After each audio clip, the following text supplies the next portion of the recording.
¿Qué tal, jóvenes? Es un gusto saludarlos a cada uno de ustedes. Este video vamos a dar la explicación acerca de las presentaciones que yo he subido a la plataforma. Específicamente es el capítulo 9 sobre el tema el reglamento interior del trabajo. Ese va a ser el video explicativo del día de hoy. Ustedes recordarán que ya hemos visto lo que fue el capítulo 7 y 8. Uno era lo que fue el pacto colectivo de condiciones de trabajo, el contrato colectivo de trabajo, y ahora vamos a ver lo que es el reglamento interior de trabajo. En cuanto a las diapositivas, las presentaciones que les he mandado a través de PowerPoint, vamos a explicar los aspectos relevantes más importantes que tal vez creen confusión o para reforzamiento, mejor dicho, de todo lo que ustedes ya han visto en las presentaciones. En un inicio ustedes podrán ver y podrán llevar la lectura justamente conmigo en cuanto a lo que es el libro de su texto guía, que en el capítulo 9, el reglamento interior de trabajo, comienza a decir en general la explicación sobre el reglamento, en grandes rasgos el reglamento en general, cosa que yo no voy a explicar, puesto de que esto del reglamento ustedes lo pueden ver o ya lo vieron de una manera más clara y más precisa en la clase de Derecho Administrativo, en cuanto a lo que es el reglamento general, en cuanto a las instituciones que se manejan y sobre todo las diferencias que hay entre la ley y reglamento. Recordemos de que la ley es la base de todo ordenamiento jurídico en cuanto a lo que es la ley, en cuanto a lo que es la pirámide de Hans Kelsen, en donde la primacía va a tener a nuestra constitución política en la República de Guatemala, y es el andamiaje jurídico que se va a tener. En cuanto a la ley y en cuanto a lo que es el reglamento, que hay una gran diferencia. Diferencias entre la ley y el reglamento que ustedes pueden leer dentro de su texto guía, y como les repito, no voy a entrar en materia, puesto de que sería realmente hablar de términos realmente muy generales, y que específicamente a lo que es la clase del Derecho del Trabajo 2, que es la clase que nos compete a ustedes y a mí, pues nos interesa realmente saber en cuanto al reglamento interior de trabajo, que es lo específico que nosotros vamos a ver.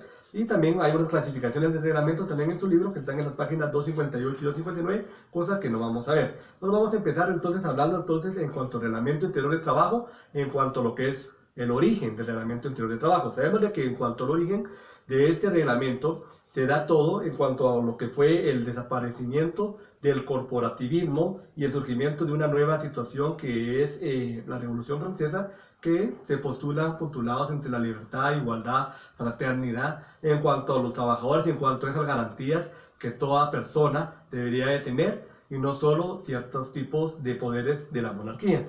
En cuanto a esta Revolución Francesa también se da un nuevo sistema económico. Como ustedes saben, se da lo que es aquel sistema conocido como capitalismo, y surge la etapa de la industrialización. Cuando surge esta etapa del capitalismo y a través de ella lleva de la mano lo que es la industrialización, se da entonces de que las empresas entonces empiezan a manejar un mejor sistema, y que por lo mismo también requieren de que entre los mismos exista un reglamento específico para que entonces el trabajador pueda, en primer lugar, evitar ciertas lesiones o evitar ciertos accidentes laborales, como también evitar de que destruyan ciertos tipos de máquinas. Recuerden que con la industrialización se da lo que es la etapa del maquinismo. Las máquinas empiezan a crearse para facilitar también el trabajo de la producción y que sea más productivo, valga la redundancia, las actividades que las personas empiezan a hacer. Entonces, las causas justificativas también que se dan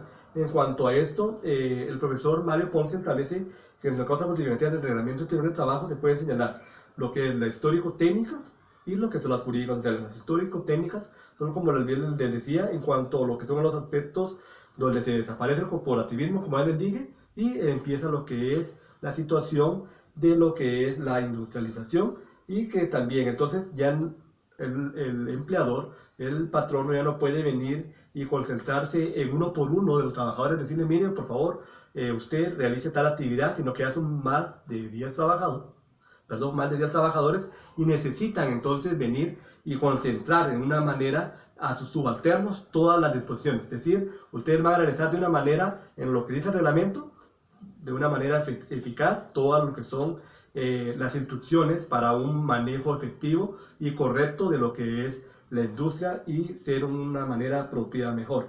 Así también estas serían, como les decía, órdenes y reglas escritas que el patrón va a utilizar en cuanto a lo que era lo que decía el profesor Mario Ponce en cuanto al reglamento interior de trabajo, las causas histórico-técnicas, pero también las causas jurídico-sociales se advierten también situaciones que el reglamento de taller, como comúnmente se conocía en la antigüedad, el reglamento de taller, eran los casos de un reglamento que tenía que ver con lo que era la seguridad, como les comenté anteriormente, la higiene que se iba a mantener en cuanto a lo que es la empresa, pero no una ordenanza jurídica. Entonces, esto es una situación que se da. Otro punto importante, denominaciones, como lo hemos visto en los otros capítulos anteriormente, hay muchas denominaciones en cuanto a lo que es el reglamento interior de trabajo. Muchas les conocen como reglamento de fábrica, reglamento de empresa, reglamento interno, reglamento interior de taller, reglamento interior del régimen de taller, reglamento que también en Latinoamérica, las legislaciones latinoamericanas como la nuestra, le conocen como reglamento interior de trabajo y es la que nuestra legislación adopta para utilizarse. Así también las definiciones que podemos mencionar están definiciones doctrinales como la que establece Guillermo Cabanelas en cuanto al reglamento de trabajo. Establece el que es el conjunto de disposiciones de orden interno de una empresa de carácter disciplinario y técnico que dirige esencialmente al posible desarrollo de la presentación efectiva de los servicios por parte de los trabajadores y que integra el contrato de trabajo. Oigan lo importante que en este reglamento se integra lo que es el contrato de trabajo como condición para que al cumplimiento del mismo, pero con un carácter consensual, un carácter de que ambas partes están establecidos dentro del mismo. Otro aspecto importante también como definición está la definición legal. La definición legal, nosotros vamos a utilizar el Código de Trabajo de Guatemala. Nuestro Código de Trabajo, propiamente dicho, establece en su artículo 57 lo siguiente, y es la definición legal. Por favor, esto quiero que ustedes la estudien, la adopten, porque todo esto que estamos hablando, sobre todo lo que miramos en los videos, es un tema de evaluación de su examen final. ¿Ya? Primer parcial ya lo hicimos, segundo parcial también, y esto ya es un tema de examen final. Entonces, el artículo 57 establece, preceptúa de la siguiente manera: el reglamento interior de trabajo es el conjunto de normas elaboradas por el patrono de acuerdo con las leyes, reglamentos, pactos colectivos y contratos vigentes que los afecten, con el objeto de precisar y regular las normas a que obligadamente se deben sujetar él y sus trabajadores con motivo de la ejecución o prestación de trabajo. Miremos los aspectos importantes de esta definición legal.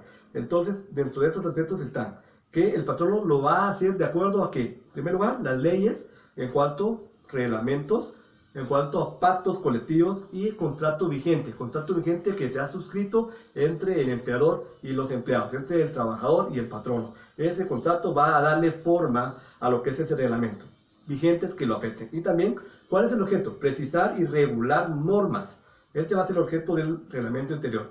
Precisar, regular normas a que deben sujetarse tanto él como sus trabajadores en la ejecución o prestación del trabajo. De esta manera se va a tener entonces una manera de producción mucho más efectiva, porque el patrono no va a venir individualmente a decirle a cada uno cuáles son sus funciones, sino que además del reglamento que ya está establecido en base a lo que es la ley y pactos colectivos, situaciones que son importantes de una manera colectiva. Recuerden que nosotros estamos viendo el derecho del trabajo 2, todo lo que tiene que ver con el derecho colectivo del trabajo. Entonces, en la naturaleza jurídica también, en cuanto al reglamento interior, son temas que son discutidos por estudiosos del derecho laboral y existen teorías. Por ejemplo, la doctrina francesa sustenta tres teorías acerca de la naturaleza jurídica del reglamento interior de trabajo. Una teoría contractual, una teoría del contrato de adhesión y la teoría legal, estatutaria o reglamentaria. Son tres teorías realmente que se van a poner de manifestación en cuanto al reglamento taller. La más antigua, la concepción contractual. Recordemos que todo proviene, según esta situación o esta teoría, que todo viene en cuanto a teorías civilistas, en cuanto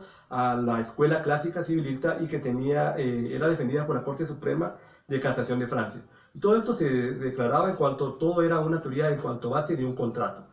Recordemos que también esta teoría fundamental de principios civilistas fue duramente criticada. ¿Por qué? Porque el reglamento interior de trabajo no podía ser considerado un contrato, puesto que en su redacción no interviene más que una de las partes. Recuerden que para que haya un contrato se necesitan situaciones de dar, hacer o no hacer, y se necesitan ambas partes. Recordémonos que el reglamento interior de trabajo solo quien lo redacta, según lo que establece la ley en el Código de Trabajo, solo lo redacta el patrono. Por lo tanto, no puede entonces establecerse que sea una teoría contractual en cuanto a la naturaleza jurídica del reglamento interior de trabajo. Teoría totalmente descartada y pues duramente criticada, y con mucha razón, porque estaba apartada realmente de lo que era. La teoría del contrato de adhesión, que era una teoría también al esfuerzo de los contractualistas, que también trataban de sujetarse a los anteriores, pero también con una forma errónea, solo que era una variante, que querían sujetarse a modificar la tradicional teoría contractual, en que el trabajador al ingresar a la empresa se adhiere al reglamento trabajo y desde entonces se va a individualizar sus cláusulas en un verdadero contrato. En cuanto a eso, se puede decir que sí hay un contrato de adhesión, porque entonces el trabajador viene y se adopta a esa norma. Pero recordémonos de que también esta teoría también fue criticada y también no tuvo una función legal o una función acorde a lo que era. Y por último, la teoría legal o estatutaria o reglamentaria. Esta fue una teoría totalmente opuesta a las civilistas y sus fundadores o sostenedores de esto establecían que era un carácter normativo unilateral y reconoce la potestad legislativa del empleador. Aquí sí, unilateral porque quien lo crea es únicamente el patrón, el empleador. En base a esto, pues podemos decir de que entonces esta se constituye como una disposición autónoma de voluntad del jefe de la empresa, que era el trabajador. Esta sería una teoría, la legal. Y por último, la teoría moderna, que según los tratadistas del derecho laboral manifiesta que la teoría legal o estatutaria debe superarse y buscar su verdadera naturaleza jurídica en los principios fundamentales del derecho. Esa es la teoría moderna que también descarta las anteriores y la teoría anteriormente establecida. Y los autores modernos del trabajo dicen que el reglamento anterior del trabajo debe ser una obra de un acuerdo, tanto entre trabajadores y empleadores o patronos, y que solo se debe de emerger su fuerza y su autoridad en base a que estos dos puedan establecer dichas situaciones. En cuanto a este video, es todo lo relativo al cuanto a la teoría. En el siguiente video voy a establecer acerca de lo demás contenido del reglamento anterior de trabajo, alternativas de su elaboración y situaciones que a ustedes les va a servir. Muchas gracias por su atención. Les suplico por favor que siempre estén al contacto leyendo y estoy para servirles en cualquier medio. Ustedes pueden comunicarse conmigo. Recuerden que siempre, todos los días están pues, de comunicación, siempre van a estar abiertas para que ustedes solventen cualquier duda que tengan con su servidor. Muchas gracias. Que tengan buen día.